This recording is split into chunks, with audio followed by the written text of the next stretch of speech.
Bonjour à tous, soyez les bienvenus dans Who's Who Leaders, le rendez-vous des dirigeantes et des dirigeants qui réussissent, qui construisent le monde de demain et qui participent à faire rayonner l'excellence française. Je suis avec Philippe Beato. Bonjour, bienvenue dans Who's Who Leaders. Vous êtes le PDG de Loca Cuisine, une entreprise spécialisée dans la location de cuisine professionnelle, mobile et modulaire. Cette entreprise n'est pas nouvelle, mais elle est en pleine croissance. Vous allez nous expliquer tout cela. Vous la dirigez depuis un peu moins de 10 ans. Absolument. Alors tout d'abord, quelle est l'histoire, Philippe Beato, de Loca Cuisine? Quels ont été les tournants qui ont permis à Loca Cuisine de se positionner aujourd'hui comme leader du marché? Loca Cuisine est une entreprise qui aura bientôt 30 ans l'année prochaine. Elle est née donc en 96 dans la région toulousaine. Et notre histoire est assez singulière. Nous sommes nés suite à la fin de la conscription qui a été décidée par le président Chirac dans les années 90. Et donc il a fallu au niveau des forces armées refaire complètement l'ensemble des casernes. On est né comme ça, en mettant des grosses cuisines dans les places d'armes pour effectivement faire en sorte que les travaux puissent se faire. Ça, c'est 96. Ensuite, en 2010, il y a un autre tournant où là, habitué à faire des très grosses cuisines pour des milliers de personnes, des cuisines provisoires, sous forme de bâtiments modulaires, on a commencé à louer uniquement le four, le frigo, la laveuse pour quelques jours. Et en 2019, fort de cette expertise-là, on a décidé d'aller dans l'événementiel. Alors, on n'a pas eu le nez creux, parce que c'était juste avant le Covid, mais c'est pas très grave. Mais vous n'avez pas été les seuls dans cette situation. Absolument, et puis ça nous a permis de nous caler. Et on a commencé à installer des cuisines provisoires pour quelques jours au Stade de France, pour des show cooking, dans les belles émissions de télévision, dans des chaînes que vous connaissez bien. Ouais. Et puis les besoins sont considérables. Oui, et puis sont illimités, en fait. Sont absolument considérables. Et du coup, ça, c'était un tournant pour nous. Et puis, j'ai envie d'en prendre un dernier, c'est 2024, c'est très récent, où là, on a mis en ligne sur un site de e-commerce, comme on loue notre voiture, comme on loue une chambre d'hôtel, pour que les restaurateurs puissent louer des appareils. Ça n'existait pas avant, ça paraît étonnant, mais ça n'existait pas avant. Ça s'appelle mylocacuisine.fr. D'accord. Et là, donc 2024, nouvelle étape dans la croissance de Loca Cuisine. Vous avez donc pris la tête de l'entreprise en 2016, Philippe Beato. Comment est-ce que vous avez fait évoluer votre offre pour répondre à un marché en transformation constante? On a un petit peu évoqué déjà, et justement des nouveaux besoins clients.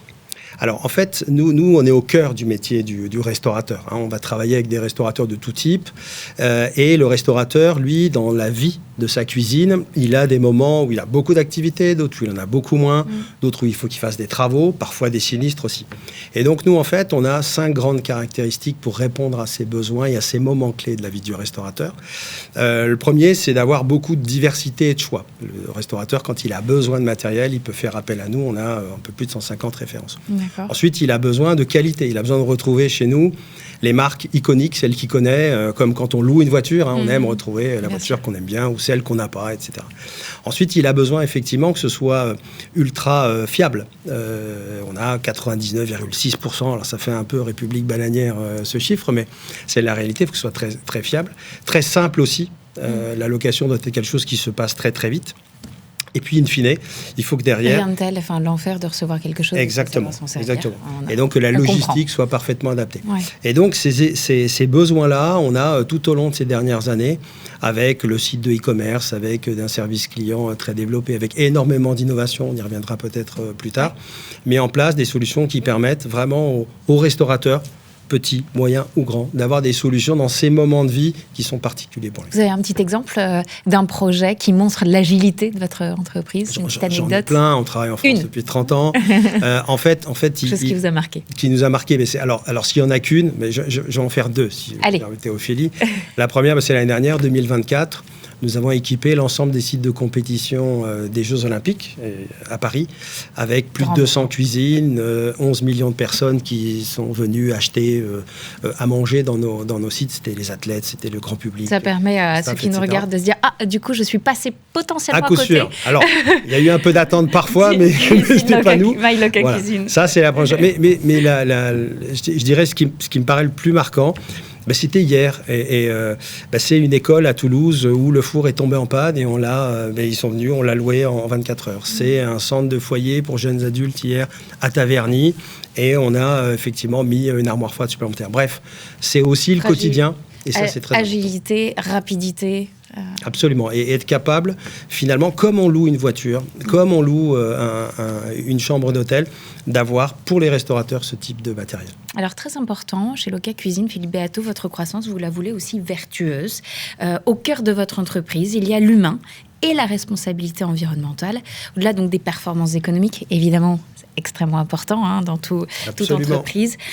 Quels sont les indicateurs humains ou sociétaux qui comptent le plus pour vous aujourd'hui ? Alors, c'est pas une tarte à la crème, mais depuis 2018 déjà, au cœur de la roadmap, du business plan, appelons ça comme on le souhaite, l'engagement ESG ou RSE est fondamental. C'est un des 3 gros piliers du business. Alors, les indicateurs principaux pour le dirigeant que je suis, à ce stade, ils concernent en gros les parties prenantes. Les salariés d'abord.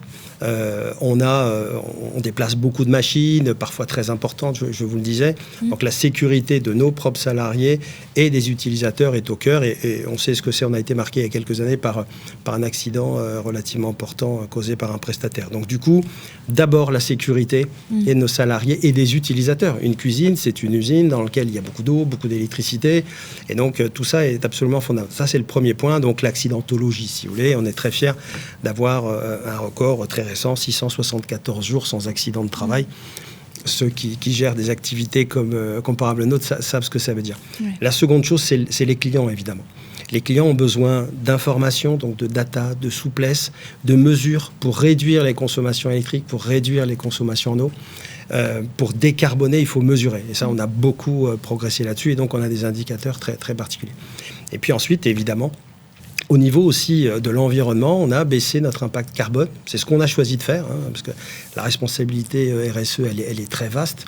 Nous, comme on est une entreprise nomade, on va chez les autres en permanence et on réutilise ensuite pour aller chez d'autres. On a décidé de décarboner. Et donc, depuis 3 ans, on a diminué notre impact carbone de 27%. Et là, l'enjeu, on en parlera peut-être après, est de diminuer 30% encore pour l'avenir. Donc voilà, ça, c'est des choses extrêmement concrètes. Oui, c'est pas des petites diminutions. Ce ne sont pas des petites diminutions. Non. Ouais, mais c'est fondamental. C'est fondamental. Et donc, alors très concrètement, ce qu'on a mis en place, c'est d'abord dans l'utilisation des transports avec du carburant vert. On voit de plus en plus des camions avec des petits ronds verts marqués Oléo, etc.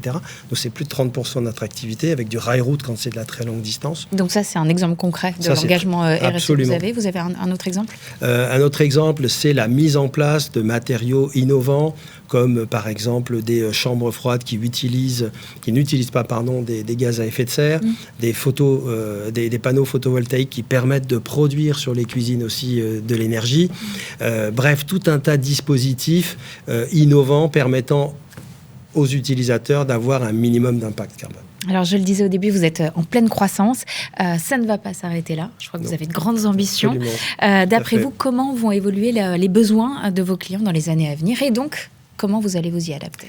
Alors, la restauration, c'est en France un peu plus de 200 000 cuisines et restaurants de tout type. C'est le fast-food en bas de la rue, c'est l'étoilé, c'est la cuisine centrale, c'est le grand restaurant d'entreprise.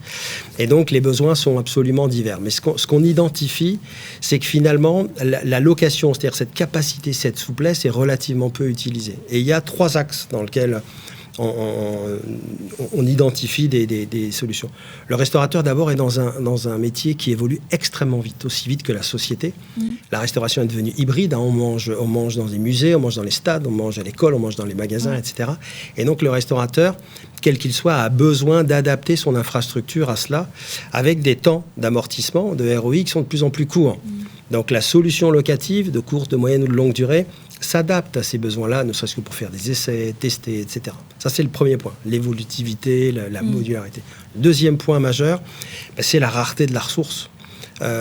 Tous les 6 mois, on entend que les glucides augmentent de 50%, que le lait augmente de 50%, que le cacao augmente de 200%. Le pire, le chocolat. Le chocolat. Et donc, du coup, le restaurateur a besoin d'avoir une infrastructure, des matériels, du stockage qui soit hyper adapté, hyper rénové, up-to-date en permanence. Ça ne correspond pas toujours à ses capacités de financement. Là aussi, la location est un moyen d'aller vite et sans passer par la case financement. Dans la rareté aussi, il y a le personnel. De plus en plus, c'est un métier fantastique, ce sont des métiers fantastiques, mais on le sait tous, on le voit tous, quand on va dans les restaurants, quels qu'ils soient, c'est de plus en plus difficile parce que c'est pénible. Et donc, on développe par l'innovation des matériels qui permettent aussi aux restaurateurs de diminuer la pénibilité de ces collaborateurs. De gagner en temps de travail et en énergie fournie, surtout dans ce genre de métier. Exactement. Et puis le troisième sujet sur lequel on avance et qui vont dans les années à venir forcément effectivement prendre beaucoup de place, c'est l'impact RSE de leurs clients, des clients de mes clients, les restaurateurs, où l'économie de l'usage par rapport à l'économie de la possession est importante. Et vous y faites attention, mais eux aussi. Exactement. Et juste un tout petit exemple, on a dans chaque ville de France, même s'il y a quelques communautés de communes, il y a une école dans laquelle il y a une cuisine et une cantine, mais qui ne tournent que le midi, pas forcément le mercredi, et toutes les 6 semaines, ça s'arrête. L'économie de l'usage, c'est aussi ça, c'est se poser la question de savoir est-ce qu'il faut à chaque fois investir, construire, acheter et peu utiliser, ou plutôt par modularité et avec un peu d'intelligence déplacer tout ça. On se positionne là-dessus. Alors je rappelle qu'à ce jour, vous êtes présent dans toute la France. Vous intervenez aussi en Belgique et en Suisse. Ça, c'est aujourd'hui. Oui. Quels sont donc les prochains projets dans les 5 années à venir, projetons-nous à 2030? Encore plus de pays? L'idée pour nous, c'est de continuer le développement international et notamment de passer de l'autre côté des Pyrénées. Quand on est à Toulouse, on a envie d'aller voir ce qui se passe en Espagne. En Espagne, c'est imminent.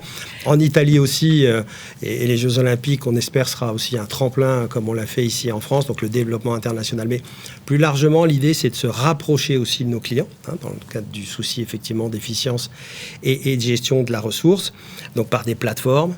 C'est d'améliorer aussi le processus client, le parcours client, avec des outils encore plus simples, de l'intelligence artificielle pour anticiper aussi les besoins et être capable d'apporter encore plus de data à nos clients. Et puis, si je dois en donner un troisième, c'est innover. J'aime bien le parallèle de la location de voiture. Combien d'entre nous ont loué une voiture en disant tiens, elle est pas mal cette voiture, et puis qui sait, l'a achetée un an après ou l'a conseillée, etc. Et donc le loueur que nous sommes doit aller effectivement dans cette direction. Même question que je pose à tous mes invités. Comment visez-vous l'excellence au quotidien, Philippe Beato? C'est d'abord un état d'esprit et des valeurs. Tout ce que je vous ai raconté n'est pas grand-chose si c'est pas soutenu par une volonté farouche et par des valeurs. Alors, c'est quoi? Alors, c'est peut-être lié aussi à ma génération, mais d'abord des mots qui sont pas des gros mots. Performance, gagne, c'est au cœur. C'est bien de leur dire. Du sujet. Oui, parce que peut-être que ces dernières années, on a imaginé que ça pouvait être des gros mots. La rigueur et le professionnalisme, pardon aussi de rappeler des choses relativement simples, mais c'est essentiel. Et puis, un esprit d'équipe farouche. Et la reconnaissance du mérite. Si on n'a pas ces 3 grands pôles de valeur et d'état d'esprit, il me semble que c'est plus difficile. Et puis, garder beaucoup d'humilité et puis être curieux tout le temps. Vous êtes là depuis un peu moins de 10 ans, vous vous voyez toujours là en 2030? Oui. C'est comme Dalida, je mourrai peut-être sur scène. On vous le souhaite. Merci Philippe Beato, merci d'avoir été avec nous et merci à tous de nous avoir suivis. Vous pouvez retrouver toutes ces rencontres de WooSwoo Leaders sur lefigaro.fr et sur woozwoo.fr. À très vite.